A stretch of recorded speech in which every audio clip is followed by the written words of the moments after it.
हाँ ठीक है। सबको, एवरीबॉडी, सबको मैं म्यूट पे कर देता हूँ।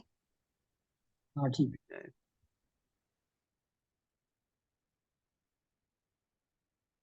तो आज के इस सेशन में आप सब लोगों का स्वागत है।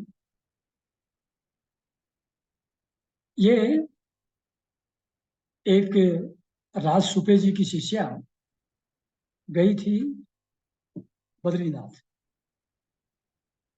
वहां जाकर के उसको बहुत अच्छा लगा और जो भक्ति भाव जागृत हुआ, बड़ा आनंद मिला। वहां से जब वापस अपने घर आई गुड़गांव, तो सब कुछ जैसे खत्म हो गया। वो जो भक्ति भाव था, जो आनंद था, वो अनुभूति चली गई। तो उसने सुपे जी से पूछा कि ये इसका क्या कारण है। उन्होंने कहा भक्ति भाव कंटिन्यूअस बना रहे, इसके लिए ये आवश्यक है। उसके लिए चार चीजें आवश्यक है। एक है धाम, यानी कि तीर्थ स्थानों की यात्रा, तीर्थ स्थानों पर जाना। तो वो तो तुम ऑलरेडी कर ही रही हो। दूसरा है नाम, भगवान के नाम का कीर्तन और जप करते रहना, वो भी तुम कर रही हो। तीसरा है पाद, यानी कि भगवान या गुरु के चरणों की सेवा, वो भी कर रही हो। अब एक चीज चौथी और बचती है, वो है लीला। भगवान की लीला को पढ़ो, सुनो, श्रवण करो। जब इन चारों चीजों को साथ साथ करेगा कोई भी भक्त, कोई भी साधक, तो उसके अंदर भक्ति भाव धीरे धीरे धीरे धीरे करके सेटल डाउन हो जाएगा। और वो फिर स्थान के ऊपर डिपेंड नहीं करेगा, फिर वो सब जगह उसी स्थिति में रह सकता है। तो उन्होंने कहा ऐसा कैसे करूं। तो राज सुपे जी ने कहा उनको कि जो भागवत को पढ़ते हो, सुनते हो, ऐसे किसी व्यक्ति से कांटेक्ट करो और उनसे फोन पे आधा घंटा सुन लिया करो। तो उसने कहा वो तो एक दिन होगा, बाकी दिनों का क्या होगा। कहने वो अलग अलग आदमी तीन चार कांटेक्ट में कर लो, इससे आधा आधा घंटा सबके साथ बात कर लो। तो ऐसा सोच कर ऐसा उनको आदेश मिला गुरु जी से। तो उसने मुझको कांटेक्ट किया कि शी न्यू कि ये श्रीमद् भागवत शायद पढ़ते हैं। तो मैं पढ़ने लगा, मैं तो पढ़ता ही था। एंड आई एग्रीड कि चलो मैं सुना दिया करूंगा तुम्हें, आधा घंटा भागवत की कोई लीला, कोई कथा सुना दिया करूंगा। फिर थोड़ी देर बाद मुझको ख्याल आया कि अरे ये कुछ और लोग भी हो सकता है जो इंटरेस्टेड हो इसको सुनने में। तो इसको एक ही व्यक्ति तक सीमित क्यों रखें। जो भी अपने ग्रुप में सत्संग ग्रुप में हैं लोग, उनमें से किसी और का भी इंटरेस्ट हो, that person can also join. तो this is how this particular series we have started, जिसमें भागवत के ऊपर कोई ना कोई चर्चा हर संडे हम लोग किया करेंगे। कभी डायरेक्टली कथा पे आने के पहले इसका कुछ बैकग्राउंड बता दूंगा, तो उसका परिप्रेक्ष्य, कॉन्टेक्स्ट और ठीक से समझ में आ जाएगा। इसलिए आज कथा की बात कम होगी, कुछ और उसकी बैकग्राउंड के बारे में थोड़ा बताता हूँ। वैसे तो सब लोग जानते ही हैं, पर फिर भी कुछ हैं जिनको डाउट है कि श्रीमद् भागवत और श्रीमद् भगवत गीता ये एक ही है कि अलग अलग है। वो भगवत कुछ वर्ड मिलते जुलते वर्ड्स हैं, इसलिए थोड़ा सा कंफ्यूजन कुछ लोगों को हो जाता है, तो उसको क्लियर कर देता हूं कि श्रीमद् भगवत गीता, पॉपुलरली जिसको गीता कहते हैं, वो कृष्ण जी ने जो अर्जुन को युद्ध क्षेत्र के मध्य में जो टीचिंग दिया, अर्जुन ये देख करके कि विपक्ष में जो खड़े हुए योद्धा हैं वो सब हमारे ही रिलेटिव हैं, इनको मार करके अगर राज्य मिल भी जाए तो it is not worth it. तो उनके मोह में, उनके प्रेम में इनको लगा कि मुझको युद्ध नहीं करना चाहिए। लेकिन फिर श्री कृष्ण भगवान ने उनको बताया कि ये कर्तव्य पालन, अपने वर्ण आश्रम के हिसाब से जो कर्तव्य है उसको करना आवश्यक। और तुम ये क्यों समझते हो कि तुम इनको मारोगे? ये तो काल के हिसाब से, प्रारब्ध के हिसाब से अपने आप होने वाला है चीजें। तो तुम ये दुर्बुद्धि त्याग दो और लड़ाई करो। तो ये प्रसंग है श्रीमद् भगवत गीता का। गीता श्रीमद् भागवत ये महापुराण है, श्रीमद् भागवत महापुराण। इसमें विष्णु भगवान के अनेकों अवतार, जैसे मत्स्य अवतार, वराह अवतार, वामन अवतार, राम अवतार, कृष्ण अवतार, ऐसे बहुत सारे अवतार हैं भगवान के। तो उनका सबकी लीलाएं, उनकी सबकी लीलाओं का वर्णन, उनके उपदेश, ये श्रीमद् भागवत पुराण का सब्जेक्ट है। इसमें मुख्यतः श्री कृष्ण की जो लीलाएं हैं उसको प्रोमिनेंटली डिस्कस किया है श्रीमद् भागवत में। और दूसरे जो अवतार हैं, वराह अवतार, मत्स्य अवतार, वामन अवतार एटसेट्रा, या राम अवतार, उनको बहुत संक्षिप्त में, बहुत थोड़ा सा उसके बारे में बताया। उसका कारण ये है कि जो बाकी अवतार हैं उनके सब के इंडिपेंडेंट पुराण अलग से हैं। मत्स्य पुराण अलग है, पद्म पुराण अलग है, विष्णु पुराण अलग है, वराह पुराण अलग है, गरुड़ पुराण अलग है। तो वो सबके अलग अलग हैं। तो उनके बारे में विस्तार से चर्चा उन दूसरे पुराणों में की गई है। श्रीमद् भागवत में मेन एम्फेसिस कृष्ण भगवान के ऊपर रखा गया है। तो ये बेसिक इसकी बैकग्राउंड है। और श्रीमद् भागवत बहुत बड़ा ग्रंथ है और इसको सभी पुराणों का तिलक, most prominent of all the Purana, इसको माना जाता है। जितने भी संत हैं वो first preference which they give to reading of shastras, ज्यादातर में श्रीमद् भागवत, ये भगवत पुराण को फर्स्ट प्रेफरेंस लोग देते हैं। रामचरितमानस है और गीता, ये तीन को ही नॉर्मली प्रिस्क्राइब किया जाता है। और जो टीचिंग दूसरे पुराणों में भी हैं वो by and large Shrimad Bhagavat Purana में आ जाती हैं कृष्ण के माध्यम से। तो इसी को अगर पढ़ लिया जाए तो फिर बाकी पुराणों को पढ़ने की कोई विशेष आवश्यकता नहीं है। इसमें 18,000 श्लोक हैं, 12 स्कंद हैं, गीता में 18 अध्याय हैं और 700 श्लोक। तो गीता मच स्मॉलर ग्रंथ है लेकिन बहुत पावरफुल है और उसमें सभी चीजें कवर्ड हैं। अब ये लीला सुनना, तीर्थ यात्रा करना, नाम लेना, इन सब चीजों की आवश्यकता क्या है, क्यों? तो यह है कि जो नेचुरल टेंडेंसी हम लोगों की है, माया ने जो हमको बनाया है उसमें सारी इंद्रियां बहिर्मुखी हैं। आंख से दृश्य देखते हैं, कान से आवाज सुनते हैं, उन्हीं के माध्यम से कुछ सुख मिलेगा, कुछ आनंद मिलेगा इंद्रियों से, विषयों का भोग करने से।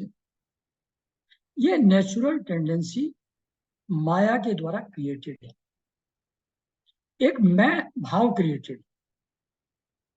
तो अंतःकरण जिसको कहते हैं, मन, बुद्धि, चित्त और अहंकार। तो अहंकार इज वन ऑफ देम। अहंकार मीन्स सेंस ऑफ आई, मैं भाव, हमारा identification with body and mind, उसको ईगो कहते हैं, उसको अहम कहते हैं, उसी को अहंकार कहते हैं। अहंकार का एट्रीब्यूट है, जैसे जल का एट्रीब्यूट है बहना या सेटिस्फाई करना थर्स्ट को, बर्फ का ठंडा होना। तो बर्फ गर्म नहीं हो सकता, है ना। आग का गर्म होना, वो ठंडा नहीं हो सकता। तो वो स्वभाव है हर चीज का। ऐसे अहंकार का स्वभाव है to own up responsibility, to assume responsibility. हो तो रहा है सब उस ब्रह्म परमेश्वर की लीला है, कर तो वो सब रहे हैं, वही के सब कर रहे हैं। हम लोगों के करने से उसमें कुछ होता नहीं है, लेकिन इतना पक्का माया का पर्दा है कि हम ये कभी मान ही नहीं सकते that I have no role to play, और मेरे करने से कुछ नहीं होगा, कुछ चेंज नहीं होगा, ऐसा हम नहीं सोच सकते। हम जहां हैं, अपने परिवार के लिए, अपने समाज के लिए, अपने देश के लिए कुछ ना कुछ करें, अपने स्वास्थ्य के लिए कुछ ना कुछ करें। हम नहीं करेंगे तो कैसे होगा? ग्लास उठाने नहीं जाएंगे तो पानी कैसे मिलेगा? तो बिना किए कैसे हो सकता है? तो sense of डुअरशिप is because of the basic attribute of ego, that I exist and I have responsibility to do something, to serve whatever is near and dear to me. यही इसके कारण से और इंद्रियों के बहिर्मुखी होने के कारण से पूरे सुख की खोज व्यक्ति करता है बाहर। सारे एफर्ट इस बात के लिए होते हैं कि ज्यादा से ज्यादा कंफर्ट अरेंज करने, पैसा कलेक्ट करने, और जिन जिन चीजों से सुख मिल सकता है, घूम आए, अच्छे अच्छे दृश्य देख आए, और सुंदरता जहां भी है उसको वॉच करें, अच्छे संगीत को सुने। तो भोग एंड भोग एलोन, इसी के द्वारा सुख मिलेगा, ऐसी हम लोगों की सबकी नॉर्मल, भगवान ने ऐसी टेंडेंसी बना के भेजा हुआ है। माया के कारण से ये सब खेल चलता है, ये चलता रहता है, चलता रहता है। 1 जन्म, 2 जन्म, 10 जन्म, 100 जन्म, 1000 जन्म, चलता जाता है। लेकिन जो चाहते हैं, अगर वो मिल भी जाए तो थोड़े टाइम में उसमें इंटरेस्ट लूज हो जाता है।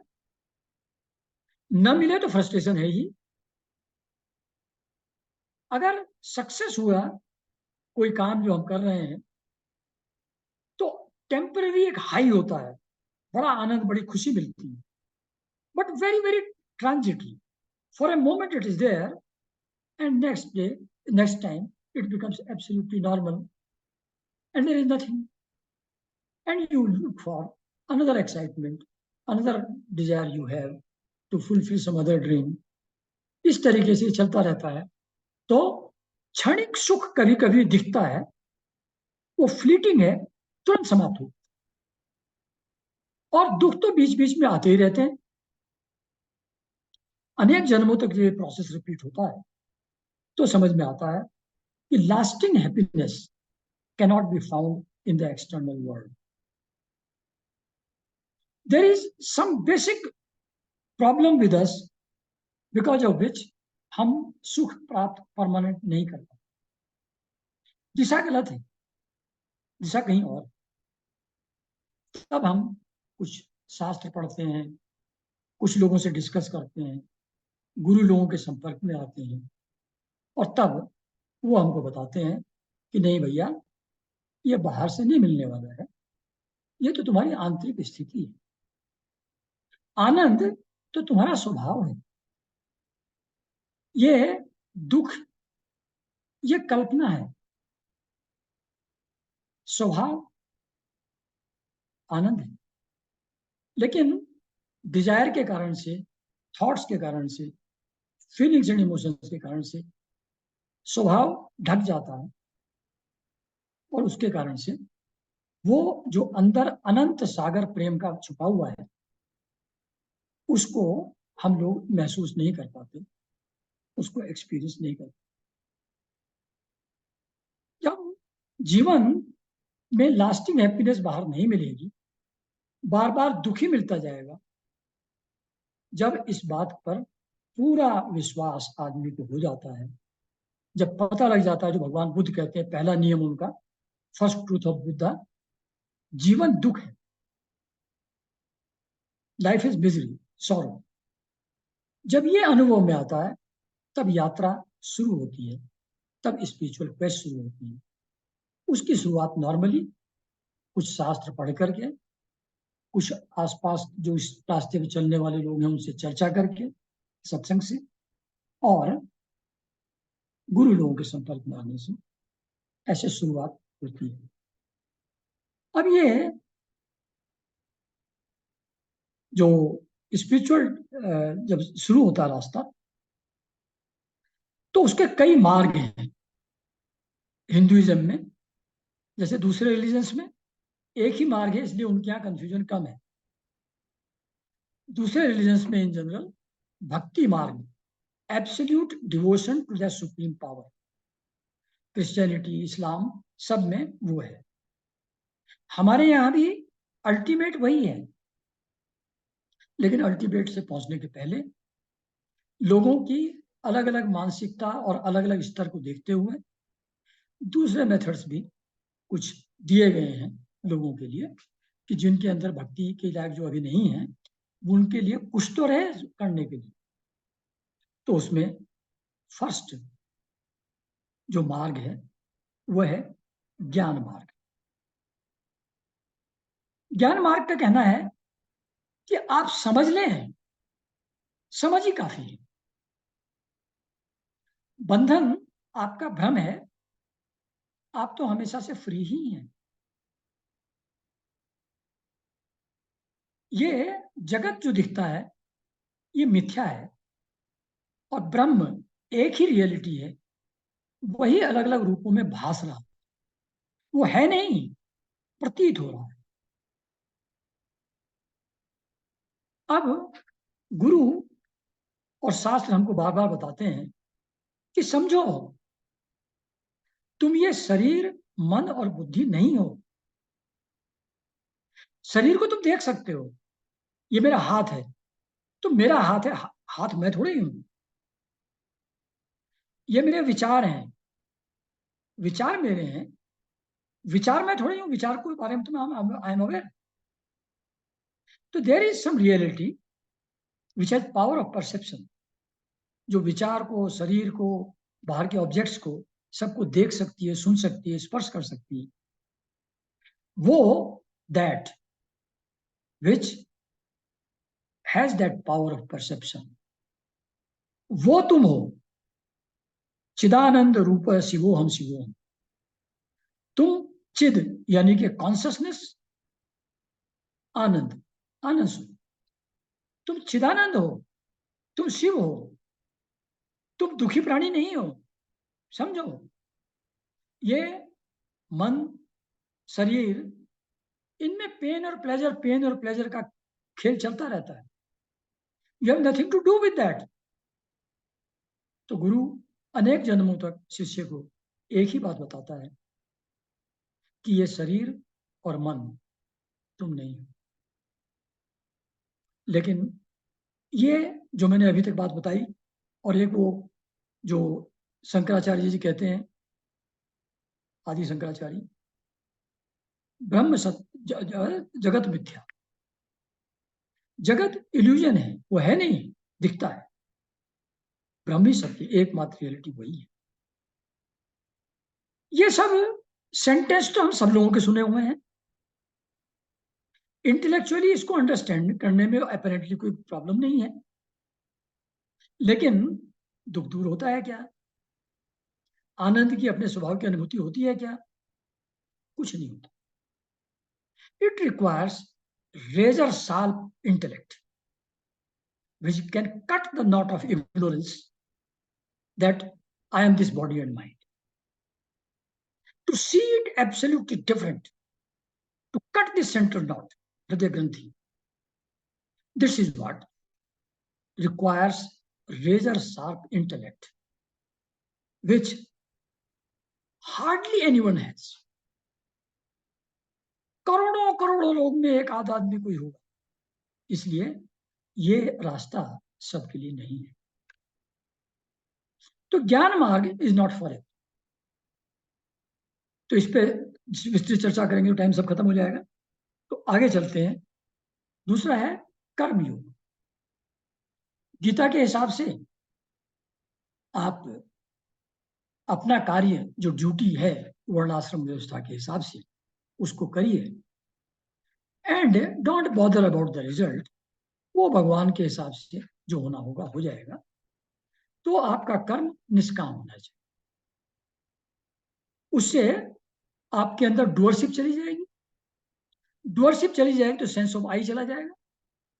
सेंस ऑफ आई जाएगा तो बॉडी और माइंड के साथ आइडेंटिफिकेशन खत्म हो जाएगा और फिर आप आनंद में पहुंच जाएंगे। लेकिन ऐसा तो होता नहीं है? तो अब कर्मयोग जो श्रीमद् भागवत में बताया गया है वो ये नहीं है।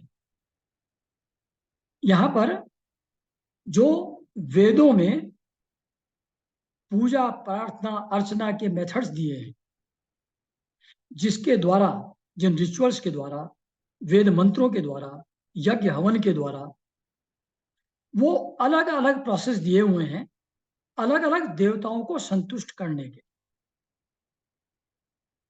अलग अलग इंद्र, अलग अलग देवता आपको अलग अलग प्रकार की सामना जो कामनाएं हैं वर्ल्ड की, जो आपकी इच्छाएं हैं इस जगत में, बच्चा चाहिए, शादी करना है, बच्चे चाहिए, पति चाहिए, सामान चाहिए, प्रॉपर्टी चाहिए, ऐश्वर्य चाहिए, दुश्मनों से निजात चाहिए, इस टाइप की जो हमारे डिजायर्स हैं उनके फुलफिलमेंट के लिए अलग अलग टाइप के यज्ञ हवन पूजा प्रार्थना आदि मंत्र वो सब वेदों में दिए हुए हैं। वो बहुत एलोबरेट है। ये सकाम साधना है, इसका भी रोल है। कोई भी चीज वर्थलेस नहीं है, ये भी बहुत इंपॉर्टेंट है। बट इसका रिजल्ट क्या होता है कि एक आपकी कामना पूरी हो गई, उसकी पूजा प्रार्थना मंत्र उच्चारण आपने कर लिया, थोड़ी देर बाद दूसरी आ जाती है, फिर उसको पूरा किया, फिर तीसरी आ जाती है। Again it is unending process. तो कभी भी कंटेंटमेंट, संतोष नहीं आता। तो ये स्थिति इसमें है। और अगर बहुत प्रयत्न करके आपने स्वर्ग पर अधिकार प्राप्त कर लिया, इस पूजा प्रार्थना के द्वारा स्वर्ग में जाने के लिए आप एलिजिबल हो गए और चले गए वहां, तो वहां भोग आपको मिलेंगे, इंद्रियों के भोग पूरी तरह वहां मिलेंगे।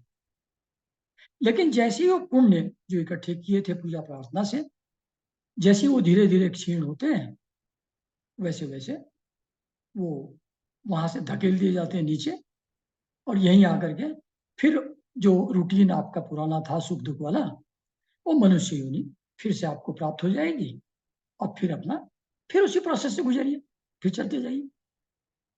तो कर्म कांड से, कर्म योग से फल जो मिलेगा वो ट्रांजिटरी एंड इम्परमानेंट है। That also does not lead you to eternal happiness, है ना। इसलिए ये सेकंड मार्ग, ये अल्टीमेटली आपको निष्काम मार्ग तक ले जाने के लिए, सकाम मार्ग आपके अंदर एक श्रद्धा पैदा करेगा भगवान के प्रति। ट्रस्ट जब पैदा होगा तब धीरे धीरे सकाम काम आपका छूट जाएगा और धीरे धीरे आप निष्काम हो जाएंगे। तो पर्पज इसका भी वहीं ले जाने का है, लेकिन जो स्टार्टिंग के प्रोसेसेस हैं they do not basically lead us anywhere. अब थर्ड आता है अष्टांग योग या ध्यान योग। ये तीसरा मार्ग है। इसमें यम और नियम, 12 यम है, 12 नियम है। तो सत्य बोलना, अहिंसा, ब्रह्मचर्य, कोई चीजें इकट्ठा न करना, अपरिग्रह, इस तरीके के उसमें बहुत सारे यम और नियम हैं। यम नियम को फॉलो करना बहुत डिफिकल्ट है। यम नियम को फॉलो नहीं करोगे तो जो नेक्स्ट 6 स्टेजेस हैं, आसन, प्राणायाम, प्रत्याहार, धारणा, ध्यान, समाधि, उन पर आगे आप नहीं चल सकते। तो यहीं उलझ जाएगा पहले तो, यम और नियम ही फॉलो नहीं कर पाएगा। कर लिया तो आसन सिद्ध करो। आसन सिद्ध होने का मतलब है कि कम से कम 3 घंटे एक पोस्चर में विदाउट एनी बॉडी पेन अगर बैठने की अभ्यास आपका हो जाए तो उसका मतलब हुआ कि आसन सिद्ध हो गया। अब ये कितने लोग कर सकते हैं कि 3 घंटे एक पोस्चर में बैठे हुए और कहीं दर्द ना हो? जब ये कर लोगे तो प्राणायाम के अधिकारी हो जाओगे। फिर प्राणायाम करो, कुंभक, रेचक, जो भी है ना। उसके बाद धारणा है, फिर ध्यान है, समाधि है, एटसेट्रा। ये है। और फिर उसमें खाने पीने का पूरा परहेज, लाइफ स्टाइल आपका कैसा हो। तो बिल्कुल गुरुकुल में शिष्य गुरु के साथ रह करके और 24 आवर्स एक ही काम, यही, तब जाकर के इसमें कुछ प्रोग्रेस होने की संभावना है। दूसरी चीजों के साथ साथ ये नहीं हो पाएगा। तो ये बहुत कम्बरसम है, बहुत डिटेल्ड है, and you can not really do it. अब नेक्स्ट आता है, हाँ, जस्ट मिनट, हाँ, फिर और लफड़ा है इसमें जबरदस्त। जैसे मान लिए इतना सब मेहनत करके, which is practically impossible for house holders, लेकिन मान लिया आप संन्यास लेकर के पूरी तरह गुरु के संपर्क में आकर के इस रास्ते पे लग गए और सब कंडीशंस आपने सेटिस्फाई कर लिया, देन व्हाट हैपेंस कि देवता लोग जो आपकी एक एक इंद्री की स्वामी हैं, जैसे इंद्र हाथ के स्वामी हैं, सूर्य आंख के देवता है, दिशाएं कान के देवता है, अश्वनी कुमार घ्राण यानी कि सूंघने की शक्ति के देवता है, मुंह के अग्नि देवता है। ये सारे देवता हैं। रस के वो क्या नाम है, वरुण, वरुण देवता है। ये अलग अलग देवता हैं। और देवता क्या हैं? जो इंद्रिय सुख भोगने के लिए, उनका सुख भोग इंद्रियों के थ्रू होता है। तो वो हमारी एक एक इंद्री के अलग अलग देवता हैं। उनका रस है इंद्रियों के द्वारा विषय भोग। जब आप दूसरे रास्ते जाने की कोशिश करते हैं तो वो परेशान हो जाते हैं कि ऐसे कैसे होगा, हमको छोड़ के कहाँ जाओगे। तो वो विघ्न डालते हैं, विघ्न डालना शुरू करते हैं आपकी यात्रा। तो जैसे वो पुराने जमाने बहुत बार सुना होगा कि जब कोई ऋषि बहुत ज्यादा तपस्या करने लगे तो इंद्र का सिंहासन डोलने लगा और फिर उन्होंने कोई अप्सरा, मेनका, उर्वशी एटसेट्रा वो कोई भेज दिया और वो नाचने गाने लगे आस पड़ोस में आपके, है ना। तो आप तो बड़े साध करके, बड़े कंट्रोल करके बैठे हुए थे, लेकिन माया जिसने आपको क्रिएट किया है, माया जिसने बहिर्मुखी इंद्रियां बनाई, वो माया आपको पटकने के लिए एक्टिव हो जाती है जैसे ही आप एक स्टेज के आगे जाने की कोशिश करते हैं। तो जो इस पूरे एफर्ट से decades together of hard work 24 hours, so जो ज्ञान का दीपक हल्का सा जला अंदर, थोड़ी रोशनी हुई, तो ये जो इंद्रियों में बैठे हुए देवता हैं वो जबरदस्ती वहां की खिड़कियां खोल देते और उस झरोखे से हवा आती है और वो दीपक बुझ जाता है। तो जो हृदय की ग्रंथि थी, मैं और मेरे का भाव, जिसको काटना था, जिसको खोलना था उस प्रकाश में, वो काम खत्म हो गया, वो नहीं हो पाया। अब इतना एफर्ट होकर के जब फेल हो गए तो दोबारा उसको करने की हिम्मत भी आदमी की नहीं हो पाती। और कितने ऋषि मुनि हैं जिनका फॉल हो जाता है आफ्टर सर्टेन स्टेज। तो ये देवताओं और माया, भगवान की माया का जो प्रभाव है, उससे बच निकलना बहुत मुश्किल है। एक और चीज आती है इसके पहले, ये तो सेकंड था, फर्स्ट आता है सिद्धियां। जब आप योग मार्ग पर चलते हैं तो अलग अलग टाइप की सिद्धियां आपके पास आती हैं। आप आकाश में जा सकते हैं, किसी दूसरे के शरीर में प्रवेश कर सकते हैं, किसी दूसरे को जान सकते हैं। तो ये अलग अलग टाइप की जो सिद्धियां हैं ये पहले आती हैं। तो उनका इतना ज्यादा चार्म है, उससे सेल्फ इंपॉर्टेंस इतनी बढ़ती है कि जिस ईगो को छोड़ करके आगे जा रहे थे वही पुष्ट होने लगती है इससे। और आदमी उन इंद्रियों का प्रयोग जैसे ही करना शुरू करता है उसकी आगे की साधना रुक जाती है। जो बहुत डिटरमिन्ड है और सिद्धियों को आदर नहीं देते और आगे बढ़ते जाते हैं, ऐसे लोग रेयर हैं। पर वो भी जो होंगे ऐसे साधक भी, उनको फिर माया और देवता लोग फिर वो आकर के डिस्टर्बेंस क्रिएट करते हैं। तो उनसे भी बच निकलना बहुत मुश्किल है। इसलिए ज्यादातर जो संत हुए हैं, जो योगी, आई एम सॉरी, संत नहीं, योगी जो हुए हैं, वो एट सम स्टेज और the other they fall prey to attractions and come down and have to again restart their journey.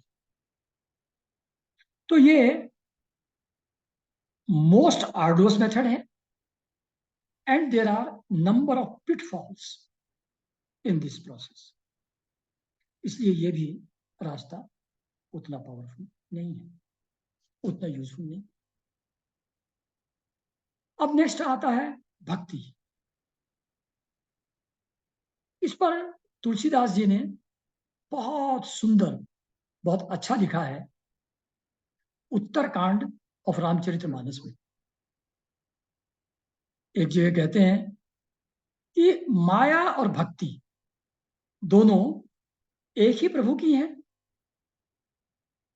लेकिन भक्ति प्रभु को ज्यादा प्यारी है। उसके कारण से भक्ति के सामने अपने आप को पावरलेस समझती है माया, और वो भक्ति का सामना नहीं करती, ले जाकर के भाग जाती। तो भक्त जहां होगा वहां माया का प्रभाव नहीं चलेगा। Bhakti is most close to that supreme power, भगवान के सबसे क्लोज है वो। इसलिए वो भक्ति के सामने माया का प्रभाव नहीं चलता। वहां देवी देवता लोग कुछ नहीं कर सकते, माया कुछ नहीं कर सकते, क्योंकि आप अल्टीमेट पर ब्रह्म परमेश्वर की शरण में है, उनके शरणागत हैं। उस शरणागति में न ईगो है, न कोई दूसरा सेंस है। तो ये रास्ता एक, तो कहते हैं कि अब ये भक्ति प्राप्त कैसे हो। 2 मिनट का टाइम बचा है क्योंकि फिर ये बंद होने वाला है। तो 2 मिनट में कंक्लूड करेंगे, फिर बाकी आफ्टरनून में। 3.5 मिनट बचा है। हाँ, हाँ, तो उसको कंक्लूड करते हैं। भक्ति कैसे मिले? तो जैसा शुरू में बताया था कि धाम, तीर्थ यात्रा, पाद पूजा, संतों के, गुरु लोगों के, भगवान के चरणों की पूजा प्रार्थना, और नाम, भगवान का नाम स्मरण, और भगवान की लीला कथाओं का पठन और श्रवण। ये 4 चीजें आप करते रहिए, भक्ति की अपेक्षा मत रखिए। आप ये 4 चीजें करते रहेंगे, करते रहेंगे, करते रहेंगे, तो भक्ति पीछे पीछे चली आएगी आपकी। भक्ति को ढूंढने की जाना नहीं होगा। तो directly you have not to do anything for attaining to bhakti. Directly भक्ति कैसे आए इसके लिए कुछ नहीं कर सकते, लेकिन गुरु के संपर्क में रह सकते हैं, संतों का समागम कर सकते हैं, जो इस रास्ते के राही हैं उनके साथ सत्संग कर सकते हैं, भगवान का नाम ले सकते हैं, और भगवान की जो लीलाएं कथाएं जो श्रीमद् भागवत जैसे महापुराण या रामचरितमानस जैसी चीजों में है, उन सब का पठन और श्रवण कर सकते हैं। इन सब चीजों को अगर करेंगे तो कहते हैं कि संत, पुराण, वेद आदि सभी शास्त्र कहते हैं कि कैवल्य, यानी कि to find that ultimate reality, अत्यंत दुर्लभ है। लेकिन हे गोसाई, यही मुक्ति श्री राम जी को भजने से बिना इच्छा किए भी जबरदस्ती आ जाती। तो डायरेक्टली कुछ करने की आवश्यकता नहीं है, सिंपली भगवान का स्मरण, सत्संग, गुरु के संपर्क में, और संतों के चरणों की धूलि में स्नान किए बिना किसी का ईगो खत्म नहीं होता, अहम खत्म नहीं होता, और भक्ति नहीं आती। ईगो का sole method of dissolving is surrender before a saint और गुरु। वहीं पर अहम खत्म होता है, और तभी भक्ति का उदय होता है जीवन में, और फिर यात्रा प्रारंभ होती है। तो इसके बाद यहीं पर इसको कंक्लूड करते हैं, और नेक्स्ट सेशन फिर 320 पर रखेंगे।